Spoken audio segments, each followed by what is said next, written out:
kept my open. I went and paid somebody to get it for me, so I should have come here for that. Right. Okay, hopefully this will work. All right, so everybody, let me just give you a little information about myself. My name's Farrell Surrett. I've been around bicycles since I was way little. And the story I tell is when I was 8 years old, I saw this show on the television, and they were talking about MX racing. So that was the precursor to BMX. And you took an old Schwinn bicycle, you took the banana seat off, you took the A-painters off, and my dad said, son, if you want to do it, I'm gonna take you to do it, right? And we went to a place called Handy Dan right down the street. I grew up in the area. Handy Dan was what eventually Home Depot or a Lowe's turned into, a little bit of everything. And my dad bought a seat, and he bought the handlebars, he bought a can of black paint, and I'm 8 years old, and he says, here, son, do it. So I spent a couple of days in the garage learning how to take a bicycle apart and putting it back together. I painted it, I did everything I needed to do to it, and now I'm going to ride it to school. Well, I'm 8 years old, and 8-year-old kids really don't know what they're doing. But anyway, my dad told me to carry a crescent wrench, a pair of pliers, and a screwdriver in my pocket. And that morning, I got dressed, and I'm off to school, 3 miles away. And it wasn't, I'm half a mile out on the road, my bicycle breaks down. So I take my wrenches out, and I work on it, and I go another half a mile, it breaks again, and so on. You get the point. But I made it to school on time, and I'm done. Well, that led to a lifelong passion of riding a bicycle. I love riding a bicycle. When I was a kid, and we didn't have this when I was a kid, but when I was a kid and I'd get on my bicycle was my magic carpet. It allowed me to go anywhere. It allowed me to escape the realities of the home life that I was in, and I loved it. And so right before my father passed away, we were sitting there one day, and I was messing with some bicycles, and he said, son, why do you still mess with bicycles? Why do you still do this? How come you haven't gone into motorcycles, or you haven't gone into hot rods and other this, that, and the other? And I'm like, Dad, this is my passion. This is what I do. And then I relayed the message to him about that day when I was 8 years old, and I was going to go out and ride my bicycle to school, and not thinking that he would remember it. And so he said, son, I do remember it. He goes, I remember it very well. He says, what you don't understand, or what I didn't understand at the time, is that as I left, he got in the truck and he followed behind me. And about every time I broke down and he thought in his head that I wasn't going to be able to fix the bicycle, he opened up the door, he was going to get out of the truck, and he was going to show me how to do it. But I did it. He got back in the truck and he followed me, and he followed me. He followed me all the way to school. So when I got to school, he sat there and he says, all right, I know my son's going to be able to do it. So that's what I want to instill in all the little ones, because I want everybody to be able to work on their own bicycle. You shouldn't have to pay these ridiculous rates for somebody to do something that's very basic. And so I've made here, just take them and pass them around if you would, please. I started Recycled Cycles, which is my parent company. It's a registered 501c3. And what I do is people give me bicycles. I work on the bicycles and I give them away to underserved communities. So we've been doing this for 6 years. It took right at 4 years for me to get the first 100 bikes out. In December of last year, whenever I stopped counting them, even with COVID, we've given away 533 bicycles away to homeless, to underprivileged children, to people who just needed simple transportation. So that being said, that's what I do. I also have a BMX team, and I'm sure you see some of the kids may have one day, they may have a desire or a dream to be on a BMX team. Well, I started a BMX team 3 years ago called Bad Rabbit BMX, and I'm what to teach kids how to ride BMX bicycles and how to grow the sport, and sometimes kids are a little apprehensive, but what started out with just 3 people, now we're up to 8 people on the team, and we got moms and dads and brothers and sisters, and we got 4-year-olds, and we got me, a 53-year-old kid riding a bicycle. So those are that's me in a nutshell. So now let's go to the bicycle. Do we have an extra one? Yeah.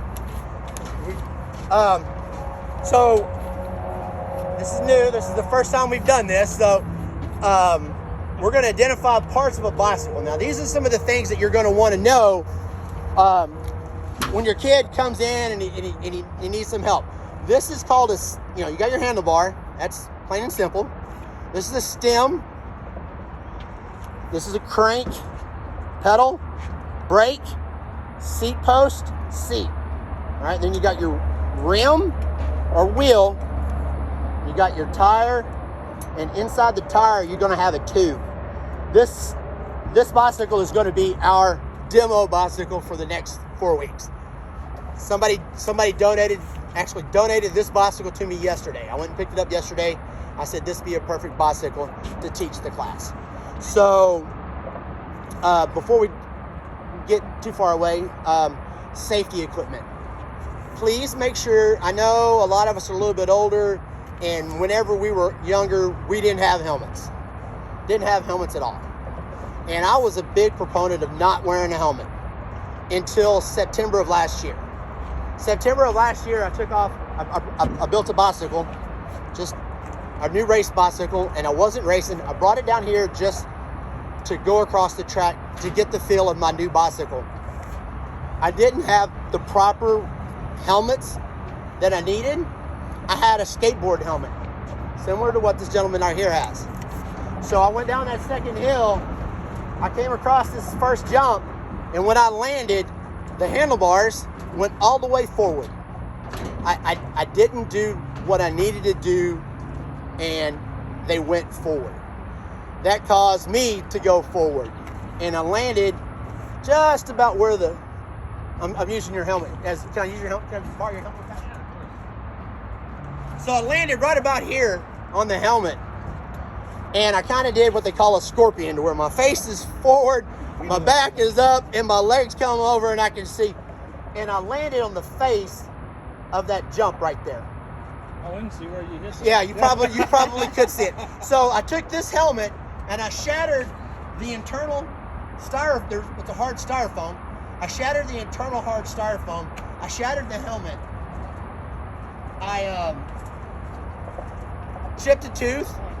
I had 7 stitches inside my mouth, and I had a concussion, and I wasn't able to go from a sitting position to a standing position for about 8 weeks without wanting to either throw up, or whenever I stopped, my body kept making me go, like the inertia inside my brain was messed up.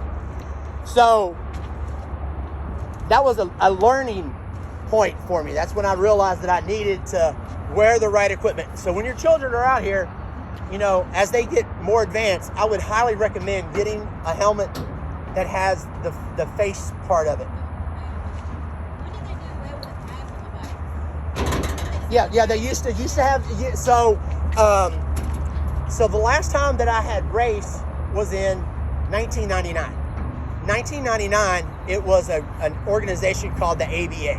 ABA had these rules of the pads. You had a frame pad, you had a stem pad, and you had a crossbar pad. When I was in the 70s, they were thick. They were like 1/2 inch thick or 3/4 of an inch thick. And then by the time the 90s came around, it was only just a little bit. It looked like a Band-Aid, really, that stuck here. And it was like a Band-Aid that stuck here, and then it was a crossbar pad. Sometime between 1999 and 2015 or 2017, they did away with it. I don't know. I can't give you the. Definitely after like 2000s.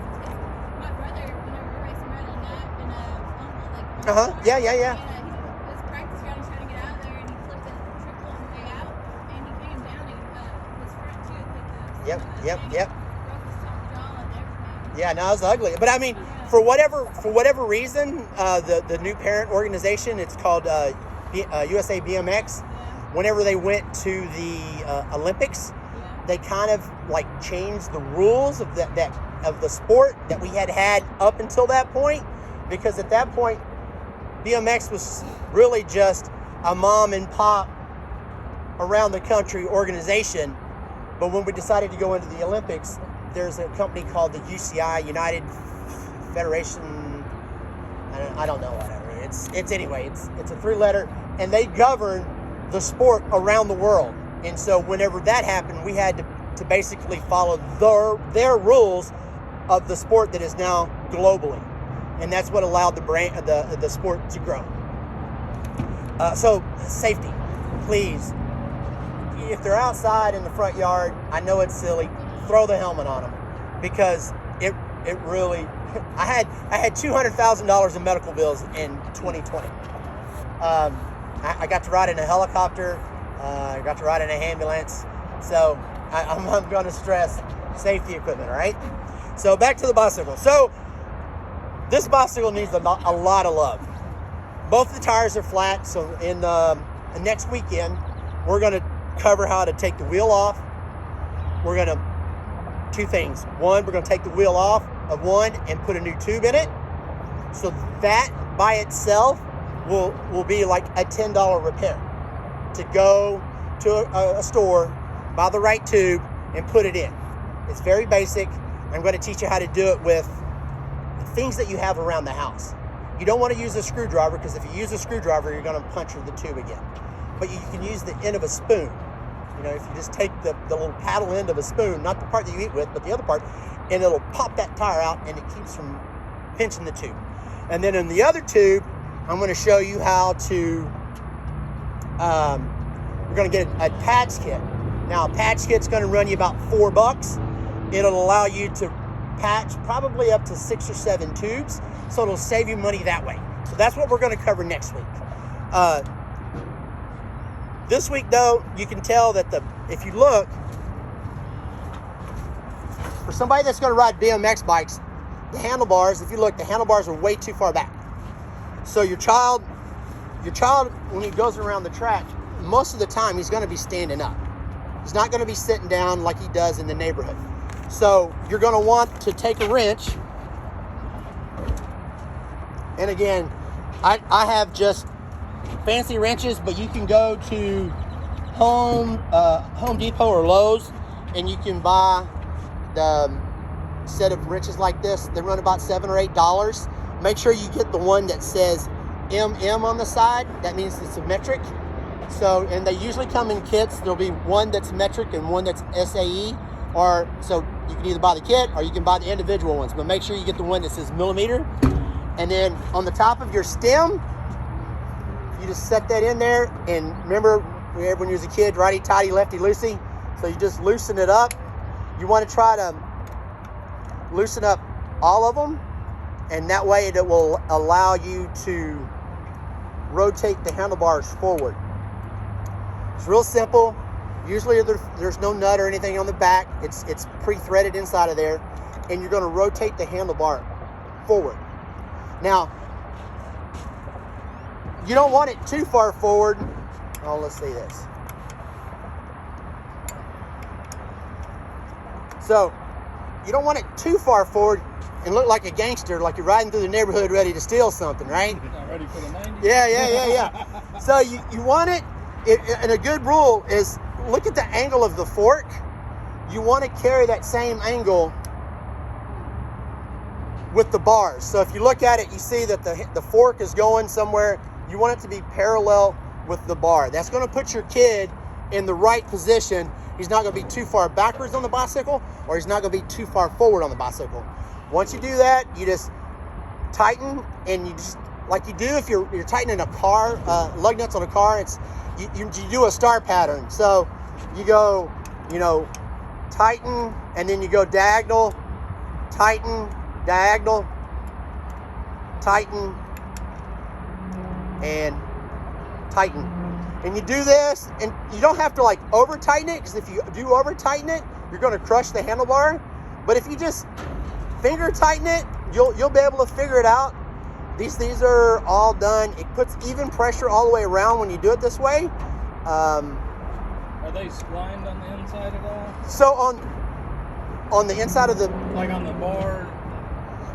So the bar, the depending on the level of the bicycle, the brand, the cost, some of them will be just a bar like this. And then as you get to the more expensive handlebars, they put lines in it, you know, so there'll be a left and right line. And then as you get to the more expensive ones, it's going to be like a diamond pattern. And so what happens is it allows it, as you clamp down, it allows it a surface to adhere to. But for the most part, if you can't move it, you're good. If there's any gearheads out here, it's 7 pounds of torque per inch. And that's why, and the reason why I know that is that's what got me on the face of that jump the other day, because I didn't have it at 7 pounds per inch and the handlebar moved on me. So now we got the handlebars straight. The next thing is, if you look, the grip, the brake lever is too far forward. Now, like I said earlier, the kids are going to be riding standing up a majority of the time.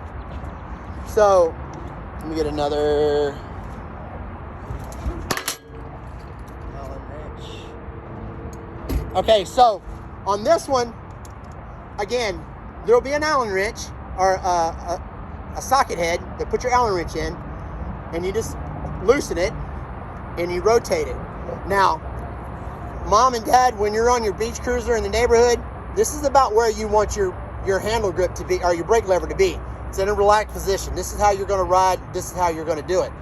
But when the kids are out on the track and they're standing up, you're going to want to rotate it a little bit. So if you look at the little one, when he's on the bike, look and see where he positions his hands. So if he positions his hands like this, then you're going to want the brake lever like that. Whereas when you're riding a bicycle around the neighborhood, you do it like this. So that's a good position. Again, these are not set in stone, but it's kind of like a starting point. That way you can teach the little one, hey, go down the street or go down the driveway, and you can look at him and you see how he likes it, you know. Again, good starting point. We're going to move to the seat post. So same thing, different size Allen wrench. So some of them will have just an Allen wrench that you put inside it and loosen it. Some of them will have like a quick release, like you see right here, to where you just open up a lever and it allows the seat to come down and then you close it. So this one doesn't. Again, we're gonna loosen it a little bit. And so whenever you ride, whenever you race, you're not going to sit on the seat at all. So basically, on a race bike, when the kids are racing, you're going to lower the seat all the way down, and that way, they use the inside of their knees to control the bicycle. But this is too low to ride in the neighborhood because he's not going to be standing up all the time. So you find him a good spot. Tell him to sit on the bicycle and just sit on the bicycle normal. And you find that position. Whatever that position is, take it and divide it by half. So if it's up 6 inches, just take it and make it 3 inches.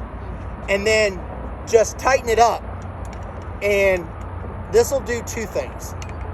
Number one, it'll help him get used to riding and then riding standing up, because riding sitting down with the seat really too far low, it's kind of awkward. But it'll allow him to also stop at a stop sign. It'll allow him to stop at the end of the street. It'll allow him to stop for cars to where he's not, he can just sit his bottom on the seat and put his foot down.